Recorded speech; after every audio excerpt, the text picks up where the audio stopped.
안녕하세요. 세로미입니다. 살아가다 보면 빚 문제, 실직 등 여러 가지 어려운 상황에 놓일 수 있습니다.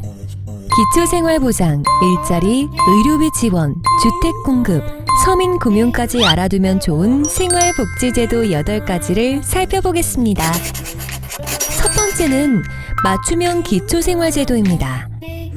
맞춤형 기초생활제도는 생계, 주거, 의료, 교육을 위한 급여를 지원합니다. 먼저 가구의 소득 인정액이 기준 이하에 해당해야 합니다. 급여별 선정 기준 비율을 반영한 중위소득표입니다. 예를 들어 생계급여를 받기 위해서는 가구 소득 인정액이 중위소득의 30%에 해당하여야 하는 것입니다. 또 한 가지 요건은 부양 의무자가 없거나 부양 의무자가 있더라도 부양이 불가능한 경우여야 합니다. 생계급여는 생계급여 선정 기준액에서 소득 인정액을 뺀 금액을 현금으로 지원합니다. 주거급여는 지역 및 가족 수에 따라 기준 임대료를 상한으로 실제 임차료를 지원하며 자가가구의 경우 구조안전, 설비, 마감 등 주택 노후도를 평가하여 개량 비용을 지원합니다. 의료급여는 질병, 부상, 출산 등 필요한 의료 서비스를 낮은 본인 부담금으로 이용할 수 있게 해드리고, 교육급여는 초중고생의 부교재비, 학용품기, 교과서대, 고교 입학금 및 수업료를 지원합니다. 맞춤형 기초생활제도는 주거지관화 주민센터와 상담하실 수 있습니다. 두 번째는 긴급복지 지원제도입니다. 갑작스러운 화재로 인해 생활할 곳을 잃었어요. 기초수급이 중지되어 당장 이번 달 생활비가 부족해요. 저소득 취약계층의 위기 상황 극복을 위한 복지제도입니다.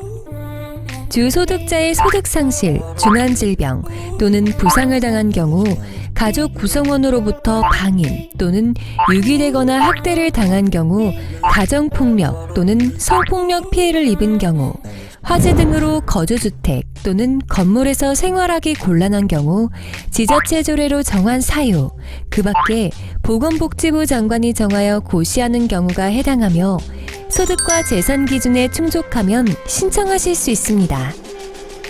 이렇게 힘들 때 도움받을 수 있는 곳이 있다니 정말 다행이에요. 지원 내용은 다음과 같습니다. 지원 내용별로 신청할 수 있는 최대 횟수가 정해져 있으니 참고해 주시기 바랍니다. 긴급복지 지원제도는 거주지 시군구청, 주민센터, 보건복지상담센터로 문의하시면 됩니다. 세 번째는 기초생활수급자에게 지원하는 요금 감면 제도입니다. 통신요금, 공공요금, 방송요금, 교통비 등을 면제하거나 할인해드립니다. 통신요금은 유선전화, 이동전화, 초고속 인터넷, 휴대인터넷 이용료를 감면하며 통신사 대리점 또는 복지로 홈페이지, 정부 24 홈페이지에서 신청 가능합니다. 상하수도, 도시가스, 전기요금, 주민세도 감면받을 수 있습니다. 생계급여, 의료급여 수급자는 TV 수신료와 자동차 정기검사 및 종합검사 수수료도 면제받을 수 있습니다. 네 번째는 의료비 지원입니다. 저소득 차상위 계층을 대상으로 본인 부담 의료비를 지원해드리는 제도입니다. 소득 인정액이 중위소득 50% 이하인 차상위 계층이 대상이며 부양 요건을 충족하는 희귀 난치성 및 중증 질환자, 6개월 이상 치료를 받고 있거나 치료가 필요한 만성질환자, 18세 미만 아동, 청소년의 요양급여 비용 중 본인 부담금을 경감해드립니다. 주소지 관할 주민센터로 문의하실 수 있습니다. 다섯 번째는 주거지원입니다. 열악한 환경에서 생활하는 주거 취약계층에게 저렴한 임대주택을 지원하는 사업입니다. 쪽방, 고시원, 비닐하우스 등 주택이 아닌 곳에서 3개월 이상 거주하는 사람, 범죄 피해자, 최저 주거 기준에 미달하거나 침수 피해 우려가 있는 지하층 이하 거주자 등이 해당됩니다. 매입임대, 전세임대, 국민임대 등 주택을 최장 20년까지 저렴하게 임대하여 거주할 수 있도록 합니다. 신청은 주거지 관할 주민센터, 또는 운영기관에서 가능하며 LH 마이옴 1600-1004로 문의하실 수 있습니다. 여섯 번째로 행복주택 지원제도입니다. 만 19세에서 39세까지의 청년, 신혼부부, 한부모 가족, 대학생, 고령자, 주거급여 수급자 등을 대상으로 전용 면적 60제곱미터 이하의 임대주택을 지원하여 최대 20년까지 저렴하게 거주하실 수 있게끔 도와드립니다. 신청은 LH, SH, 지방공사 등에 방문하거나 인터넷으로 가능하며 각 콜센터로 전화 문의할 수 있습니다. 생계가 어려운 분들이 일자리를 원할 때 자활 근로사업을 이용해 보실 수 있습니다. 저소득층 중 일을 할 수 있는 능력이 있는 사람과 일을 하고자 하는 사람에게 맞춤형 일자리를 제공해 드립니다. 일할 수 있는 능력 있는 기초생활수급자, 차상위 계층 중 희망자가 대상이며 자활 근로사업단에 일자리를 제공하고 참여자에게 인건비를 지급합니다. 시군구청 및 읍면동 주민센터에 방문해서 신청 가능하며 보건복지상담센터 국번 없이 129로 전화해서 문의하실 수 있습니다. 정부에서 제공하는 일자리 지원 사업도 있습니다. 저소득층, 6개월 이상 장기 실업자, 여성가장, 장애인, 고령자, 북한 이탈 주민, 결혼 이주자 등을 대상으로 중앙부처, 지자체에서 운영하는 한시적인 일자리를 제공합니다. 워크넷 사이트 내 일자리 모집 공고에서 확인 후 신청할 수 있습니다. 고용노동부 고객상담센터 국번 없이 1350으로 전화 문의도 가능합니다. 끝으로 금융지원제도입니다. 급하다고 고금리 대출, 불법 대출을 쓰면 빚 문제는 걷잡을 수 없이 커지기 마련입니다. 대출이 필요할 땐 반드시 신중해야 합니다. 서민이 주로 필요로 하는 생계, 주거, 창업, 운영자금 등을 위한 대출 상품부터 자산 형성 지원제도까지 한 곳에서 편리하게 알아보실 수 있는 사이트입니다. 바로 서민금융 한눈에라는 사이트인데요. 내게 꼭 맞는 대출 상품이 궁금할 때, 똑똑하게 자산을 모으고 싶을 때 편리하게 한 곳에서 검색해 보실 수 있습니다. 지금까지 알아두면 유용한 복지 지원 제도에 대해 알아보았습니다. 본 영상은 정부, 공공기관, 지자체 등에서 시행 중인 대표적인 복지 지원 제도를 담은 것으로 상세한 내용은 각 취급기관으로 문의 부탁드립니다. 빚 문제로 인해 어려움을 겪는 이웃이 있다면 신용회복위원회를 꼭 기억하고 알려주세요. 희망을 향한 새로운 시작, 신용회복위원회.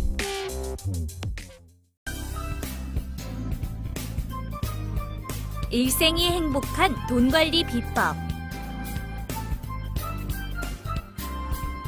이번 시간 학습을 마치고 나면 생애 주기에 따른 돈관리의 중요성을 이해할 수 있고 생애 주기에 따른 돈관리 팁을 설명할 수 있을 거예요. 자, 그럼 함께 볼까요? 이번 차시에 배울 핵심 용어입니다. 마우스를 클릭하여 내용을 확인하세요.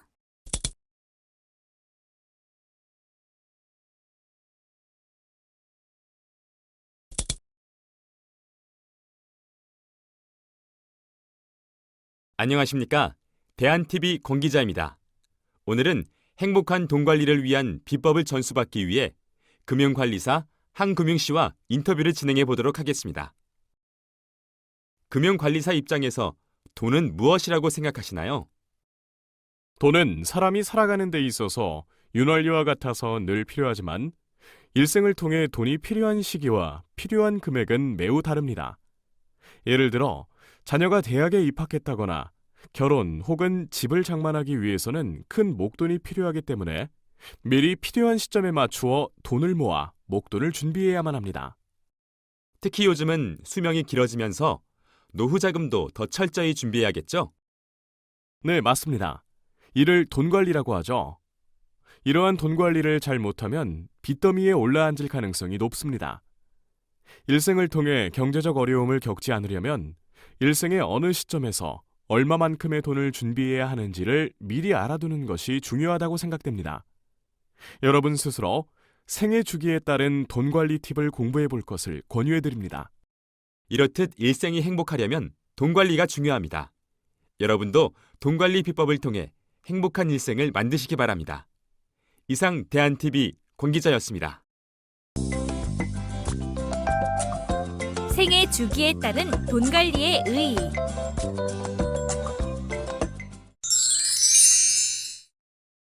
돈 관리의 최종 목표는 일생을 경제적 위기 없이 행복하게 보내는 것이에요.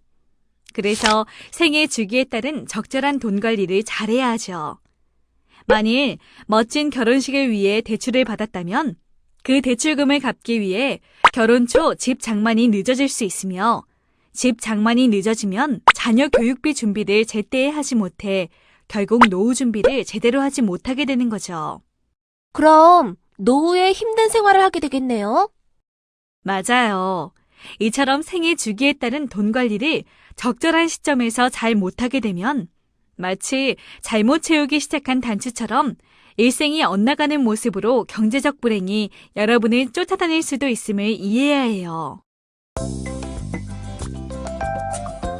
생애 주기의 의미와 소득, 지출 특성. 사람은 누구나 출생, 성장, 결혼, 자녀 양육 및 교육, 자녀 독립, 그리고 노후 및 사망으로 이어지는 일련의 일생 단계를 거치게 됩니다. 이를 바로 생애 주기라고 하죠. 생애 주기요? 네, 결혼으로 새로운 가정을 형성한 이후에 생애 주기는 신혼기, 자녀 출산 및 양육기, 자녀 교육기, 자녀 독립기, 그리고 은퇴기 등 5단계로 구분하기도 합니다. 소영 씨는 우리나라 평균 결혼 연령이 어떻게 된다고 생각해요? 제 주위를 보면 20대 후반에 많이 하는 것 같아요. 그렇죠. 조사에 따르면 우리나라 평균 결혼 연령이 2012년 기준으로 남자 32.1세, 여자 29.4세임을 고려할 때 대략 신혼기는 20대 후반에서 시작하여 30대는 자녀 출산 및 양육기, 40대는 자녀 교육기, 50대는 자녀 독립기, 60대는 노년기에 해당된다고 할 수 있어요.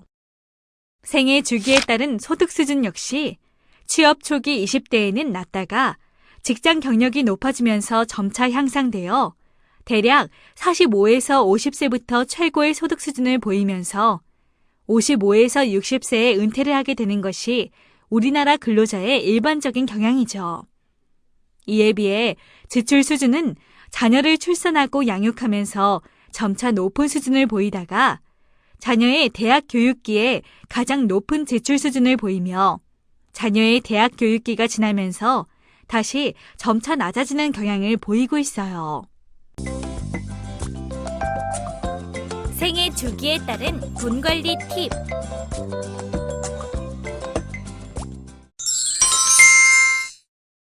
교수님, 그럼 돈은 어떻게 관리해야 하는지 자세히 알려주세요.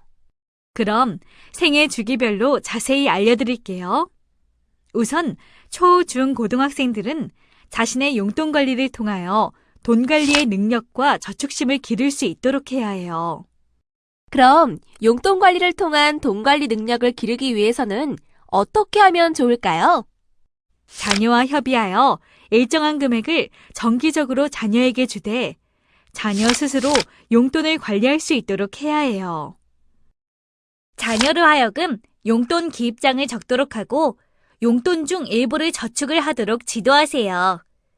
용돈 기입장은 금융감독원 홈페이지에서 다운받아 사용하되 금융감독원 금융교육센터 홈페이지에서 체험 참여마당, 종잣돈 만들기, 용돈 기입장 다운받기 순서로 이용합니다. 그리고 주의할 점이 있어요. 주의할 점이요? 성적 향상이나 집안일의 보상으로 용돈을 주지 않도록 주의해야 해요.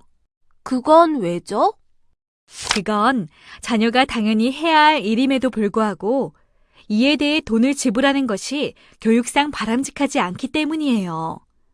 자녀와 함께 은행을 방문하여 통장을 개설하는 것이 바람직하며 금융상품으로는 장학적금이 가장 적합해요. 그리고 용돈 계약서를 활용하세요. 용돈 계약서요? 처음 듣는 말인데요. 용돈 계약서는 최근 자녀의 금융교육에 관심을 갖는 부모들 사이에서 많이 이용하고 있는 것이죠. 자녀에게 매월 혹은 매주 얼마의 용돈을 줄 것인가, 용돈의 사용 용도 등 용돈을 주는 부모와 용돈을 받는 아이가 서로 지켜야 할 규칙을 포함하는 거예요. 교수님이 정리해 주신 용돈 계약서 사례에 대해 살펴보세요. 다음은 20대예요. 20대는 대학 교육기를 거쳐 적극적으로 경제활동을 시작하는 시기죠. 결혼을 앞두고 새로운 한 세대를 이루기 위한 준비가 필요한 시기이기도 하죠. 그렇죠. 따라서 이 시기에는 경제활동을 시작하면서 알아두어야 할 사항이 다음과 같이 많이 있어요. 우선 생활 재테크에 주력해야 합니다. 생활 재테크가 뭔가요, 교수님? 생활 재테크는 일상생활에서 낭비되는 부분이 없도록 절약하여 저축 금액을 최대로 확보하는 것이죠. 먼저 절약하고 저축하는 것이 중요하며 투자의 기초는 절약이며 알뜰하게 절약한 후에 투자 기법을 찾아야 강력한 재테크를 실천할 수 있어요. 무모한 투자는 금물이겠죠? 그럼요. 20대는 종잣돈을 성실히 모으는 시기예요. 종잣돈이 없는 상태에서 돈을 빌려 무모하게 단기로 주식에 투자하거나 짧은 시간에 많은 돈을 벌 수 있는 곳을 찾아다니는 것은 금물이에요. 투자는 원금 손실의 위험이 항상 따르기 때문에 종잣돈이 모아진 후 그리고 투자에 대한 공부를 충분히 한 다음 시작하는 것이 바람직해요. 소득의 50%를 저축하세요. 쓰고 남는 돈은 없어요. 먼저 돈을 모으고 남은 돈을 써야 하는 거예요. 20대는 아직 부양가족이 없고 크게 지출하는 비용이 없는 만큼 모을 수 있는 만큼 많이 모을 수 있지 않을까요? 그렇지 않아요. 자신의 소득 가운데 50%는 미래를 위해 저축하는 것이 가장 바람직해요. 취업하자마자 학교 다닐 때 열망을 하던 자동차를 할부로 구입하고 멋진 옷과 구두를 구입하는 것에 열중하다 보면 20대의 돈 관리는 빵점이 되어버릴 수 있어요. 특히 자동차는 구매하는 것에서 그치지 않고 끊임없이 자동차세, 자동차 보험, 기름값, 수리비 등 많은 유지비용 지출을 필요로 함을 고려해야 해요. 그리고 빨리 저축해서 오래 굴립니다. 금융상품에 투자하여 많은 수익을 내려면 무엇보다도 저축기간이 길어야 해요. 많이 저축하는 사람이 더 좋은 혜택이 있는 거 아닌가요? 그건 아니에요. 오래 저축하는 사람이 더 큰 부자가 되는 사례를 살펴볼까요? 동갑내기인 이준세와 이보울이 복리 연 이자율 2%인 정기 적금에 가입했어요. 그런데 이준세는 20세부터 60세까지 매월 10만 원씩 저축했고 이보울은 40세부터 60세까지 20년 동안 매월 20만 원씩 저축을 했다고 가정해보죠.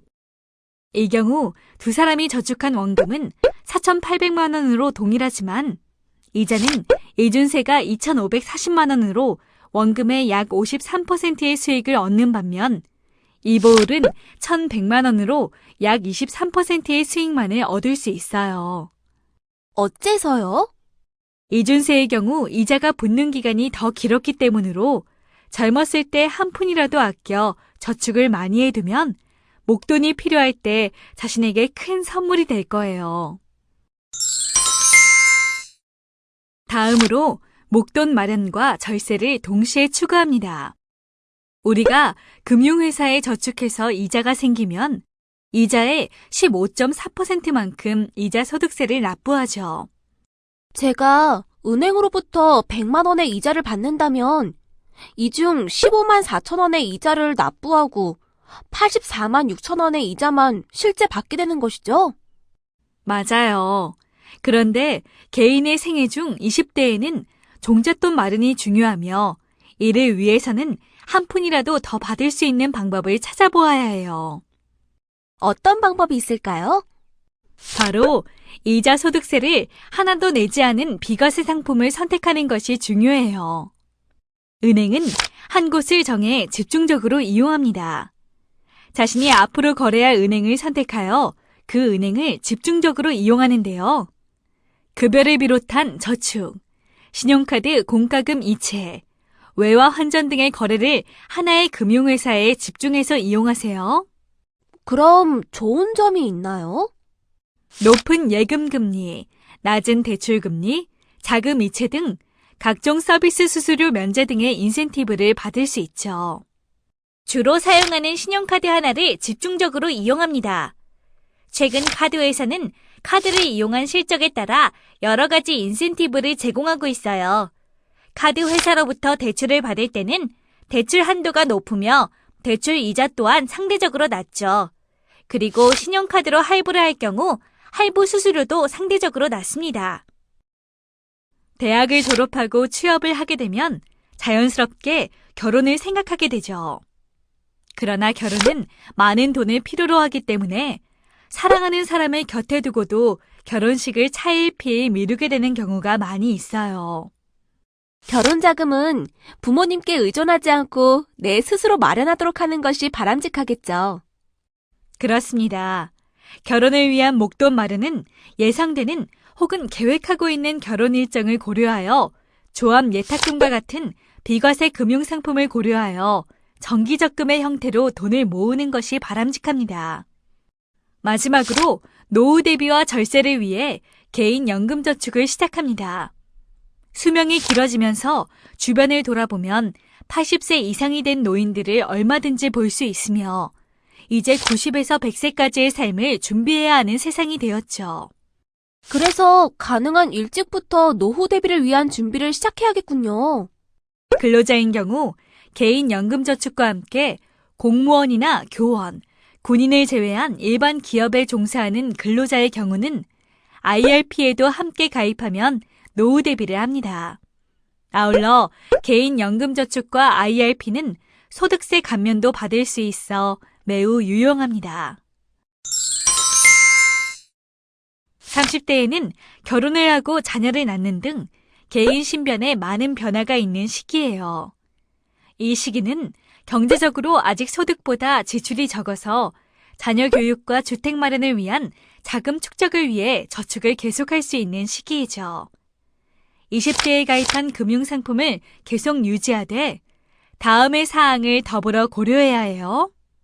결혼으로 인한 부채가 있으면 우선적으로 갚습니다. 돈 관리의 팁 중 가장 중요한 것은 저축에 앞서 부채를 우선적으로 갚는 것입니다. 은행으로부터 대출을 받고 지출하는 대출 이자는 저축 이자보다 매우 비싸기 때문에 저축할 여유가 있으면 대출금을 조금씩이라도 먼저 갚는 것이 바람직해요. 전세 혹은 월세 보증금 상승에 대비합니다. 전세 혹은 월세는 한 번 계약하면 2년 동안 유지할 수 있는 거잖아요. 계약 기간을 고려하여 계약이 끝나는 시기에 맞추어 보증금 상승에 대비한 저축을 해야 하는 거죠. 그렇지 않으면 지금 살고 있는 집보다 주거 조건이 좋지 않은 곳으로 계속 이사를 하게 될 수 있으니까요. 전세 혹은 월세 보증금을 잃지 않도록 유의합니다. 그래서 전입신고와 확정일자를 받아두는 거죠. 맞아요.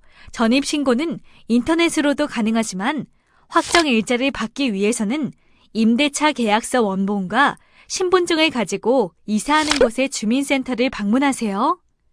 전입신고와 확정일자를 받으면 집이 경매로 넘어가도 보증금을 돌려받을 수 있는 가능성이 매우 높아지게 됩니다. 아울러 대한주택보증의 전세보증금 반환보증을 고려하세요. 임대차 계약이 종료된 뒤 한 달 이내에 보증금을 받지 못하거나 집이 경매로 넘어가 보증금을 받지 못하는 경우 대한주택보증이 보증금을 대신 돌려주는 것이기 때문에 세입자의 보증금을 안전하게 지킬 수 있어요. 자세한 사항은 대한주택보증 홈페이지를 참고하세요. 첫 자녀가 초등학교 입학 전까지 주택 구입을 계획합니다. 주택 구입은 많은 목돈을 필요로 하잖아요. 그래서 장기간의 계획을 필요로 하는 거죠. 신혼 초기에는 월세 혹은 전세로 거주 문제를 해결하지만 점차 경제적으로 안정이 되고 어느 정도 목돈이 마련되면 주택 구입을 적극적으로 고려해 보세요. 주택 구입 계획은 첫 자녀가 초등학교 입학 전까지 하되 적어도 첫 자녀가 중학교 입학하기 전까지 주택을 구입하세요. 왜요, 교수님? 주택 구입이 늦어지면 자녀 교육비 마련을 위한 그 다음 준비에 영향을 미치기 때문이에요. 그럼 어떤 방법으로 마련하는 게 좋을까요? 주택 청약 종합저축, 비과세 목돈 마련 저축 상품, 그리고 부족한 부분은 디딤돌 대출이나 보금자리론과 같은 대출 상품을 이용하는 게 좋아요. 자녀 교육비 준비도 미리 시작합니다. 자녀를 양육한다는 것은 매우 많은 비용이 요구되는 일인 것 같아요. 저도 커봐서 알지만. 특히 대학 교육비는 많이 필요해서 미리 준비하지 않으면 노후 대비를 못하는 것은 물론 자칫 빚을 질 수도 있어요. 보험사의 교육보험 상품을 이용해서 자녀 교육비를 준비하거나 비과세 저축 상품을 이용하여 목돈을 마련하되 첫 자녀가 대학 입학하기 전까지 모든 자녀의 대학 교육비를 준비하도록 하세요. 40대쯤이면 주택은 이미 구입하였고 자녀 교육비도 잘 준비하고 있으며 내 노후 준비를 위한 저축도 계속적으로 하고 있을 거예요. 그 이외에 40대에 고려해야 할 돈 관리 팁은 다음과 같아요. 자녀 결혼 자금을 자녀가 스스로 마련하도록 하는 것이 좋아요. 맞아요. 결혼 자금은 나 스스로 해결하도록 하는 것이 바람직하죠. 하지만 경제적 여유가 있으면 자녀 결혼을 위한 자금 마련을 조금씩 시작해야 하는 시기이기도 해요.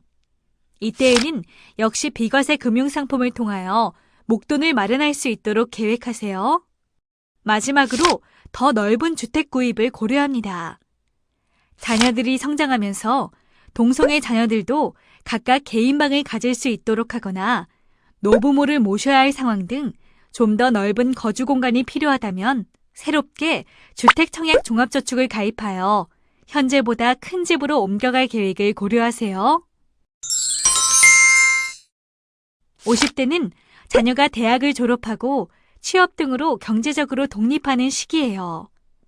그리고 일부에서는 이미 조기 퇴직을 하고 재취업을 하는 기간이죠. 이 기간에 필요한 돈 관리 팁은 다음과 같아요. 감소한 자녀 교육비를 노후 대비 준비금으로 이용합니다. 이 시기라면 자녀들이 모두 취업도 했을 것 같은데요? 그렇죠. 자녀가 독립하여 자녀 교육비는 거의 지출되지 않는 시기이기에 이 부분을 적극적으로 노후자금 준비에 이용하도록 하세요. 그리고 자녀의 결혼을 위한 자금 마련이 충분하지 않다면 부모가 도와주어야 하는 시기이기도 해요. 50대에는 안전을 최고 우선으로 합니다. 50대라면 어느 정도 자산이 축적되어 있는 시기 아닌가요? 그래서 이를 불리기 위해 무리한 투자를 하기도 하는데 이는 매우 위험한 일이에요. 투자를 해서 노후를 준비하는 게 좋은 거 아닌가요? 아니지요. 그렇지 않아요. 젊어서와 달리 50대에는 원금을 손실할 경우 이를 극복할 기간이 부족하기 때문이에요. 이를 위해서는 계란을 한 바구니에 담지 말아라 라는 말을 잘 지켜야 해요.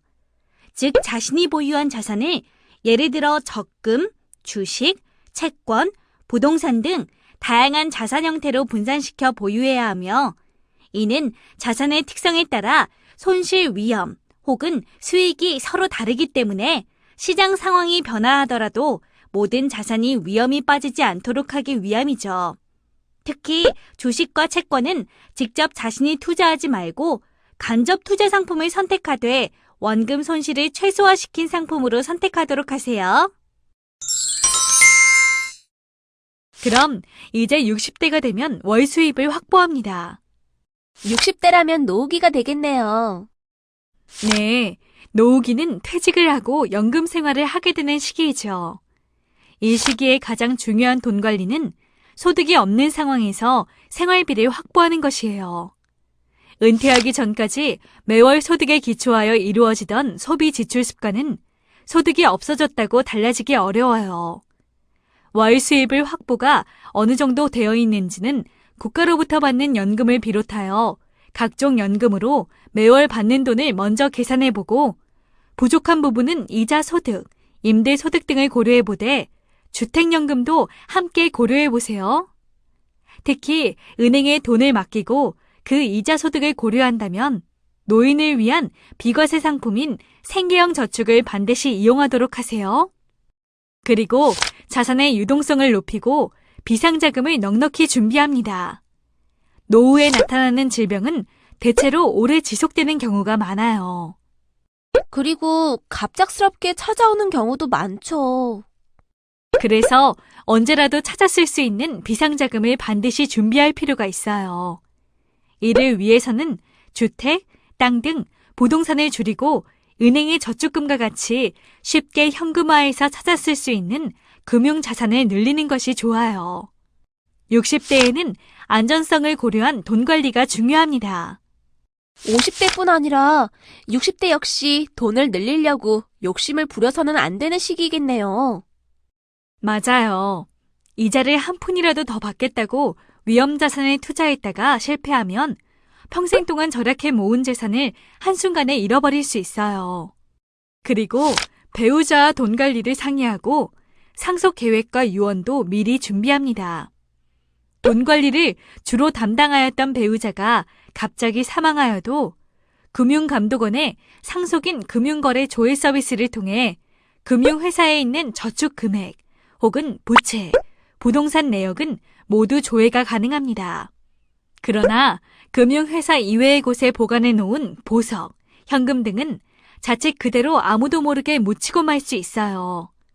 그렇기 때문에 미리 상속 증여에 대한 정보를 수집하여 상속 증여 계획을 세우고 자녀들에게 남기고 싶은 이야기도 준비해 두어야 사망 후 자녀들 간의 분쟁을 막을 수 있어요. 상속은 본인이 사망한 이후에 발생하며 증여는 생전의 본인의 의사에 따라 진행됩니다.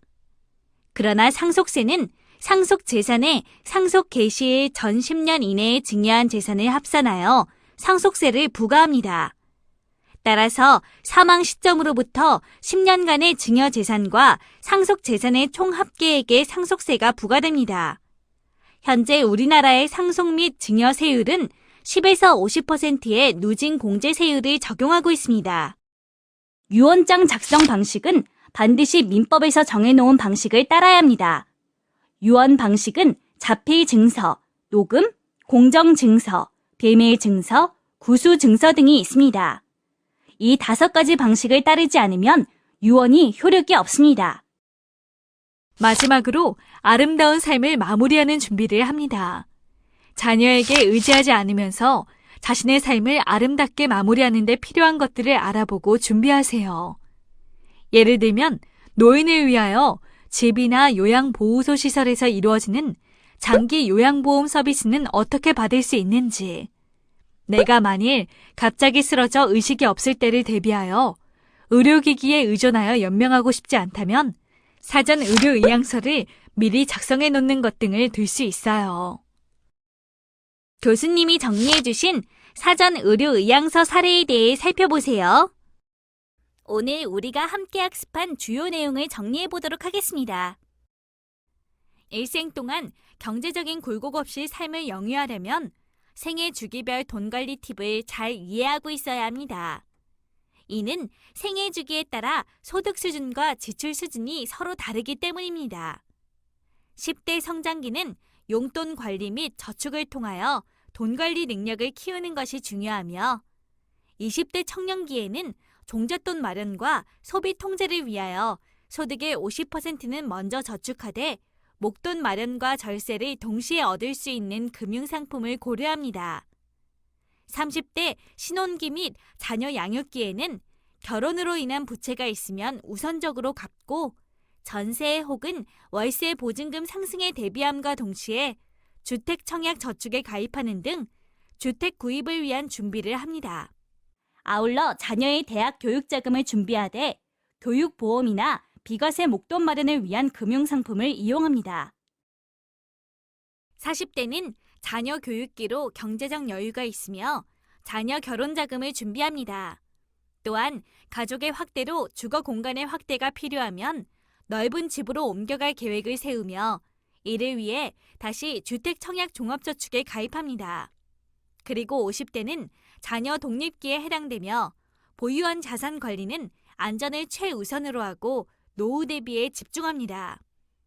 60대는 은퇴기로 월 수입을 확보할 수 있는 방안을 강구하고 자산의 유동성을 높이고 비상자금을 넉넉히 준비하며 배우자와 돈 관리를 상의하고 상속 증여 계획과 유언장 작성을 미리 해두도록 합니다. 이번 시간에는 일생이 행복한 돈 관리 비법에 대하여 학습하였습니다. 생애 주기에 따른 돈 관리 특성을 잘 파악하셔서 자금 계획을 세우시고 실천하셔서 금전적 어려움이 없는 행복한 삶을 영위하시기 바랍니다.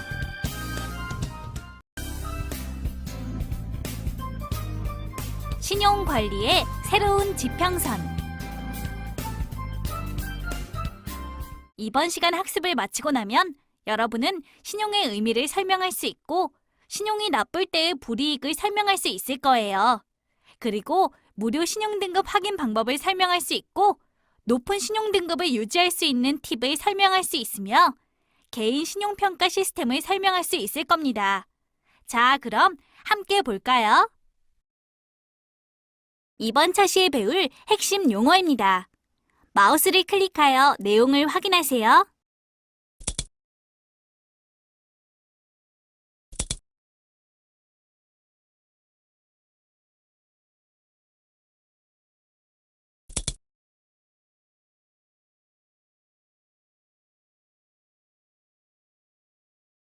안녕하십니까?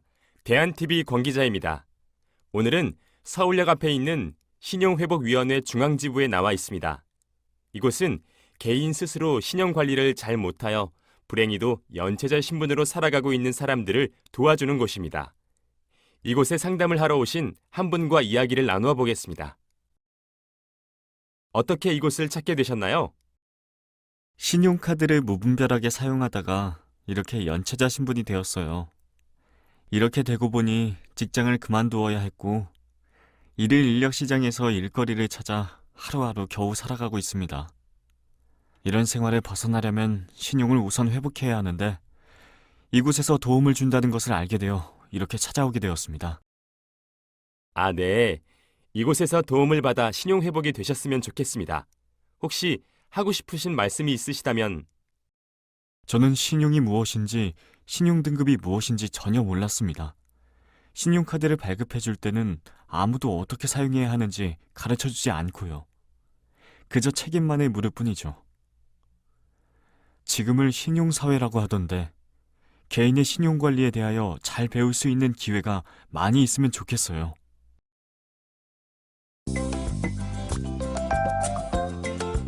신용의 의미.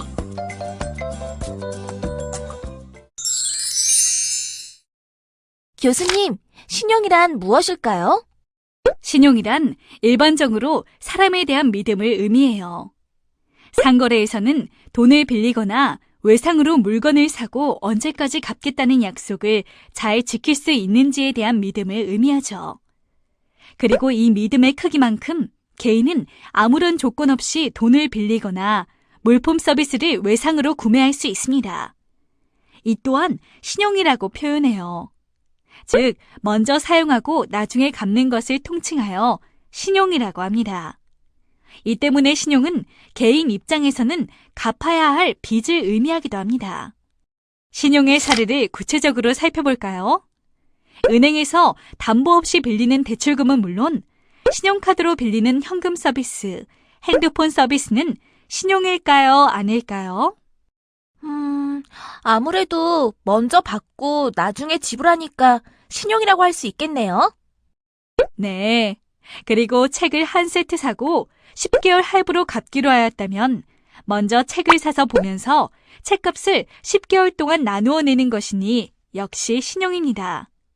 이제 신용을 왜 빚이라고 하는지 이해가 되시죠? 신용이 나쁠 때 받는 불이익. 신용카드는 개인의 신용을 철저히 조사하여 신용이 좋은 사람에게 신용이 좋다는 징표를 주는 카드죠. 따라서 신용이 나쁜 사람은 신용카드를 발급받지 못하니 현금을 늘 갖고 다녀야 하는 등 일상생활의 불편함은 정상적인 경제생활을 하기 어렵습니다.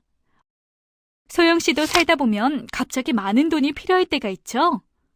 예, 아플 때나 사고가 났을 때 많은 돈이 필요하더라고요. 네. 그리고 실직을 하게 되면 생활비 등으로 사용할 돈이 필요하게 되죠. 돈을 빌릴 수 있는 금융회사로 가장 좋은 곳은 제1금융권 은행이에요.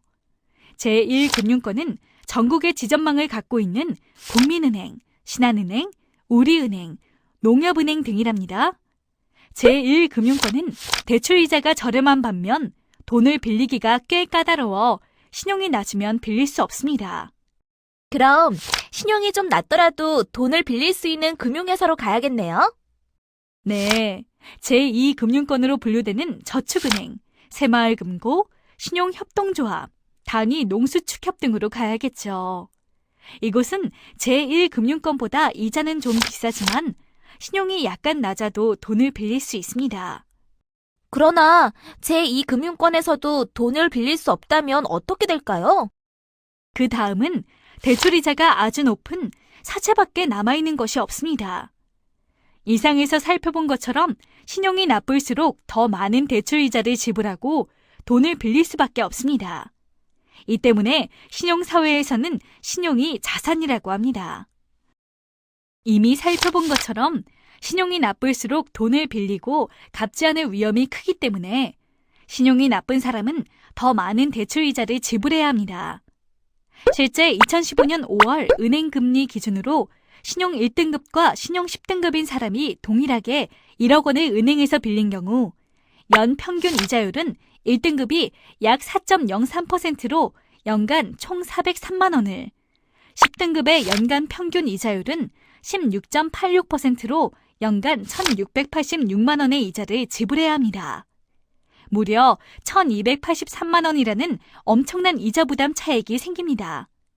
물론 이는 극단적인 비교이지만 신용 등급별로 약 1에서 2%포인트 정도의 이자율 차이가 있으므로 신용 등급을 한두 등급만 올려도 1억 원을 대출받았을 때 많게는 연간 100만 원의 이자를 절감할 수 있습니다.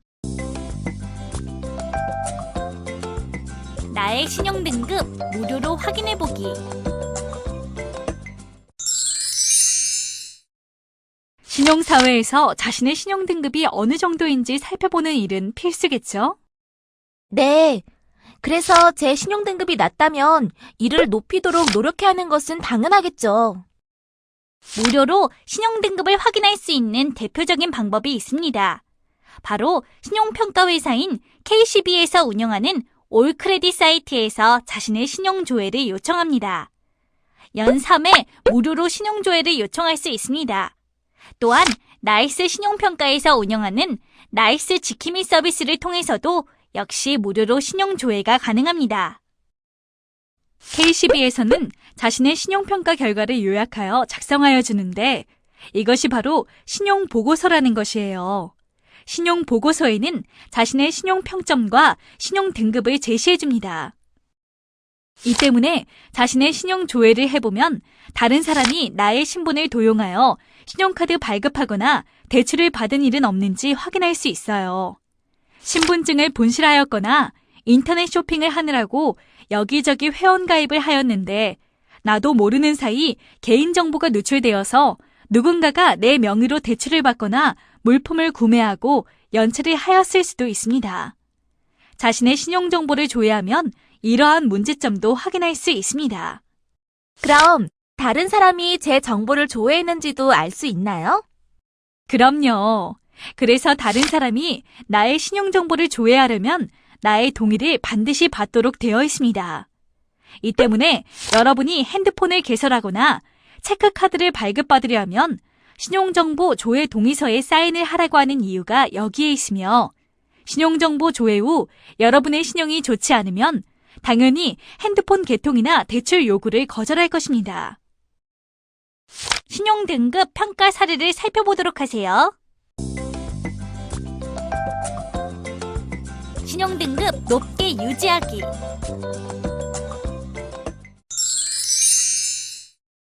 나의 신용등급을 확인하였는데 신용등급이 높다면 이를 계속 유지하는 것이 중요해요. 그리고 신용등급이 낮다면 이를 높일 수 있도록 노력해야 하는데요. 이에 필요한 중요한 팁 몇 가지를 살펴보도록 하죠. 소영양은 신용등급에 가장 부정적인 영향을 미치는 게 무엇이라고 생각하나요? 글쎄요. 무엇이죠, 교수님? 그건 바로 연체예요. 아무리 소득이 높고 재산이 많아도 연체한 기록이 있으면 신용등급은 매우 나빠집니다. 따라서 신용등급을 높게 유지하려면 단 하루라도 그리고 아무리 작은 돈이라도 절대 연체하지 않도록 합니다. 만일 연체를 하였다면 하루라도 빨리 갚아야 하며 시간이 지나면 연체로 나빠졌던 신용등급이 차츰 좋아집니다. 은행은 한 곳을 정하여 오랫동안 거래하면서 자신의 신용을 쌓아갑니다. 마치 1년지기 친구보다는 10년지기 친구가 더 믿을 수 있는 것과 같은 이치네요. 친구로 말하자면 친구를 폭넓게 사귀는 것보다는 오랫동안 깊게 사귀는 것이 바람직한 것과 같다고 할 수 있겠습니다. 신용카드와 관련해서는 3가지에 유의합니다. 3가지요? 첫째는 신용카드 수를 필요 이상으로 많이 발급받지 않도록 합니다. 자칫 카드마다 제공해주는 서비스가 달라서 카드를 많이 발급받을 수 있습니다. 신용카드의 수가 많다고 해서 신용등급이 내려가지는 않지만 관리하기가 어렵기도 하고 불필요하게 연회비를 지불할 필요가 없기 때문입니다. 둘째는 주로 사용하는 신용카드를 한 개만 정하여 집중적으로 사용하면 관리도 쉽고 신용카드 거래 실적이 한 곳으로 집중되어 거래 실적이 많아지며 신용등급에 유리하게 작용합니다. 셋째, 신용카드를 오랫동안 사용하면서 연체 기록도 없으면 그만큼 내 신용을 증명한 기간이 길어지기 때문에 신용등급에 유리하게 작용합니다. 이 역시 친구로 말하자면 가끔 만나는 친구보다 많이 만난 친구가 그리고 오랜 기간 동안 만난 친구의 우정이 깊어지는 것에 비유할 수 있습니다. 신용카드를 사용하다 보면 신용카드 결제일에 생각보다 카드 대금이 많아 놀랄 때가 있어요. 왜요?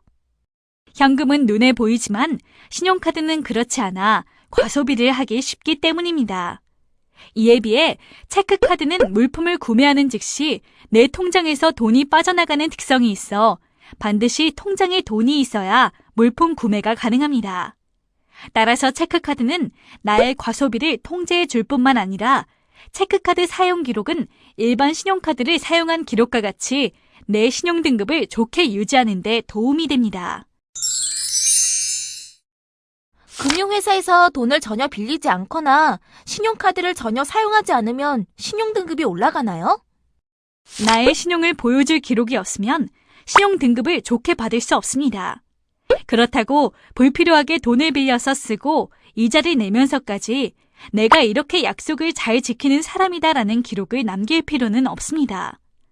직업을 갖게 되면 신용카드를 발급받을 수 있으며 일상생활에서 필요할 때 신용카드를 사용하고 카드 사용 금액을 매월 결제일에 연체 없이 잘 갚으면 시간이 지나면서 신용이 쌓이게 되니 걱정하지 않아도 됩니다. 다만 빚을 지고 싶지 않다는 생각 때문에 의도적으로 신용카드를 전혀 사용하지 않는다면 뜻밖의 신용 쌓기에 실패하게 됩니다. 나의 수입을 기초로 저축과 지출을 어떻게 할 것인지 계획합니다. 그리고 계획대로 지출하고 있는지를 가능한 매일 기록합니다. 이런 걸 가계부라고 부르죠, 교수님? 맞아요. 특히 수입과 지출을 살펴보고 어떠한 경우에서건 지출이 수입을 초과하지 않도록 해야 합니다. 지출이 수입을 초과한다는 것은 연체될 가능성이 높음을 의미하기 때문입니다. 주소지나 전화번호 등 연락처가 변경되면 모든 금융회사에 반드시 변경 요청을 하도록 하세요. 전부 다요? 그럼요. 모든 금융기관에 연락처 변경 사실을 알려야 해요. 신용카드 결제일이나 대출 상환일을 깜빡하고 넘겨 연체를 하게 되더라도 금융회사에서는 그 사실을 개인에게 알려주어 연체 기록이 남지 않도록 도와줍니다. 그러나 나에게 연락할 길이 없다면 금융회사 담당자도 어쩔 수 없는 일입니다. 이러한 일 이외에도 금융회사에서 개인에게 알려주어야 할 중요한 사항을 전달받기 어렵기 때문에 불이익을 받을 수 있습니다. 개인 신용평가 시스템 이해하기.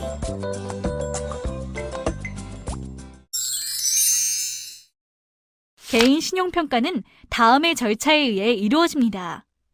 어떤 절차인가요? 첫째, 개인의 신용정보를 수집합니다. 개인의 신용정보를 수집하여 모으는 기관을 시비라고 하며, 우리나라는 공적 시비로 한국신용정보원이 있으며 민간 시비로 K12와 나이스 평가정보가 있습니다. 한국신용정보원은 우리나라의 모든 금융회사로부터 개인의 금융거래 정보를 모두 수집해요. 특히 돈을 빌리거나 신용카드 결제 금액을 연체한다면 그 연체 정보를 수집하고 연체 기간이 3개월 경과하면 한국신용정보원의 회원 금융기관 모두가 공유하는 전산망에 연체 정보를 등록합니다. 그리고 이렇게 수집한 모든 정보는 개인의 신용평가를 필요로 하는 금융회사와 민간 시비에 제공합니다.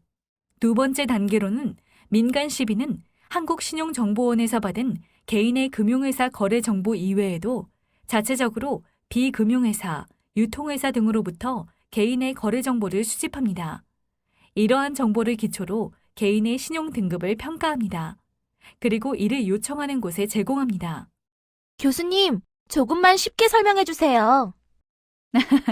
쉽게 예를 들면 금융회사에서 고객에게 대출 여부 결정이 필요할 때, 이동통신사에서 핸드폰 개통 여부 결정이 필요할 때, 신용카드사에서 카드 발급 여부 결정이 필요할 때 민간 시비에서 평가한 고객의 신용등급 자료를 이용하는 것이에요.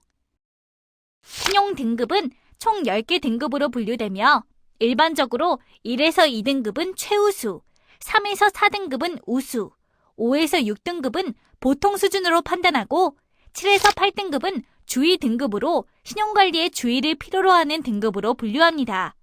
그리고 9에서 10등급은 위험 등급으로 신용이 아주 나빠 심각한 연체에 빠져 있는 경우로 분류하고 있습니다. 그렇기 때문에 본인 신용 등급을 확인하고 신용 관리를 잘해야 합니다. 교수님이 정리해 주신 한국신용정보원 및 민간 시비에 대해 살펴보세요. 오늘 우리가 함께 학습한 주요 내용을 정리해 보도록 하겠습니다. 신용은 먼저 사용하고 나중에 갚는 것이며, 이 때문에 신용은 개인 입장에서는 갚아야 할 빚을 의미하며 신용카드 현금 서비스, 핸드폰 서비스, 할부 거래 등을 모두 신용이라고 할 수 있습니다. 신용이 나쁠 때 받는 불이익으로 취업이 어렵다는 점과 현재 직장에서도 퇴직을 할 수밖에 없다는 점을 들 수 있습니다. 그리고 신용사회에서 반드시 필요한 신용카드 발급을 받을 수 없을 뿐 아니라 금융회사에서 담보 없이 돈을 빌리기도 어렵고, 돈을 빌릴 수 있어도 상대적으로 대출 이자를 더 많이 지불해야 합니다. 신용조회 회사인 K12나 나이스 신용평가에서 운영하는 올 크레딧이나 나이스 지킴이, 카카오뱅크, 토스 등에서 무료로 자신의 신용조회를 해볼 수 있습니다. 신용조회 결과는 신용보고서로 제시되며 신용보고서에는 신용평점과 신용등급이 포함되어 있습니다. 아울러 자신이 보유하고 있는 신용카드에 관한 정보, 대출 정보, 연체 상황, 신용조회 정보 등을 알 수 있습니다. 이 때문에 신용조회는 자신의 신분이 도용되어 다른 사람이 내 이름으로 신용카드를 발급하거나 대출을 받은 일은 없는지, 나 몰래 다른 사람이 나의 신용조회를 하였는지를 확인할 수 있는 기회도 됩니다. 신용등급을 높게 유지하려면 연체를 절대로 하지 않으며 은행 한 곳과 신용카드 한 개를 정하여 오랫동안 거래하는 것이 바람직합니다. 또한 신용카드 사용에 자신이 없으면 체크카드를 사용하고, 금융회사에서 돈을 전혀 빌리지 않거나 신용카드를 전혀 사용하지 않아도 신용등급이 높아지지 않음을 이해하는 것이 중요합니다. 아울러 수입과 지출을 계획하여 실행하며 주소지나 전화번호 등 연락처가 변경되면 모든 금융회사에 반드시 변경 요청을 합니다.